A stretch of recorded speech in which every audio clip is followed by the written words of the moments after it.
అందరికీ నమస్కారం అండి. జగద్గురు శ్రీకృష్ణ ఛానల్‌కి స్వాగతం.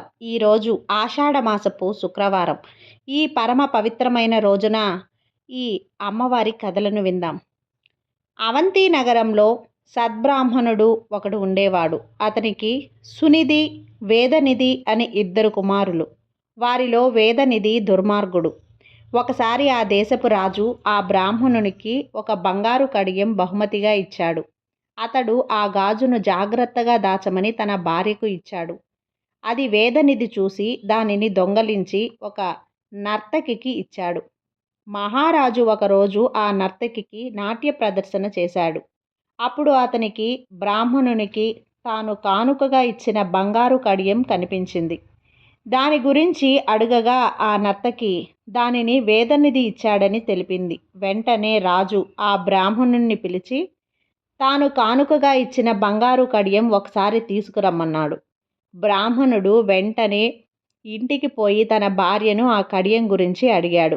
ఆమె దానిని తను దాచిపెట్టిన చోట వెతికినా అది కనపడలేదు. చివరకు వేదనిధి దానిని దొంగలించాడని తెలుసుకొని కోపంతో అతనిని ఇంటి నుండి వెళ్ళగొట్టినాడు. వేదనిధి ఊరూరా తిరుగుతూ బిచ్చమెత్తుకొని జీవించసాగాడు. ఒకరోజు అతనికి ఆహారం దొరకలేదు. ఆ రోజు శివరాత్రి. ఆ సంగతి వేదనిధికి తెలియదు. భక్తులు చాలామంది శివాలయంకి వెళ్ళి శివునికి నైవేద్యం పెట్టడం చూశాడు. వేదనిధి ఆ నైవేద్యం దొంగలించి తన ఆకలి తీర్చుకోవాలని అనుకున్నాడు. భక్తులెవరూ లేని సమయం చూసి గర్భగుడిలోకి వెళ్ళాడు. అక్కడంతా చీకటిగా ఉంది. అప్పుడు వేదనిధి తన పంచె విప్పి ఒక నెమలికను తీసి దానిని ఒత్తిగా చేసి శివుని ముందు దీపం వెలిగించాడు. వేదనిధి ఆహారం దొంగలించే సమయానికి భక్తులు లేచి వేదనిధిని పట్టుకొని తీవ్రంగా కొట్టారు. ఆ దెబ్బలకు తాళలేక వేదనిధి ప్రాణాలు విడిచాడు.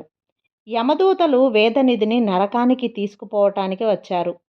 కానీ అంతలోనే శివదూతలు వచ్చి యమదూతలను అడ్డగించి వేదనిధి శివరాత్రి నాడు ఉపవాసంతో జాగరణ చేసి శివుని ముందు దీపం వెలిగించినందున అతడు చేసిన పాపాలు పూర్తిగా తొలగి శివ సాయుధ్యం పొందడానికి అర్హుడైనాడు అని చెప్పి వేదనిధిని తమతో పాటు తీసుకుపోయారు.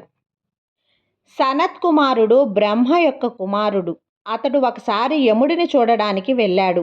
వారిద్దరూ మాట్లాడుకుంటూ ఉండగా వారి వద్దకు విమానంలో ఒక వ్యక్తి వచ్చాడు. అతనిని చూడగానే యముడు లేచి నిలబడి వినయంగా, మీకు మార్గ మధ్యలో ఏ అవాంతరాలు కలగలేదు కదా, ఈ విమానం మేము బ్రహ్మలోకం తీసుకుపోతుంది అని చెప్పాడు.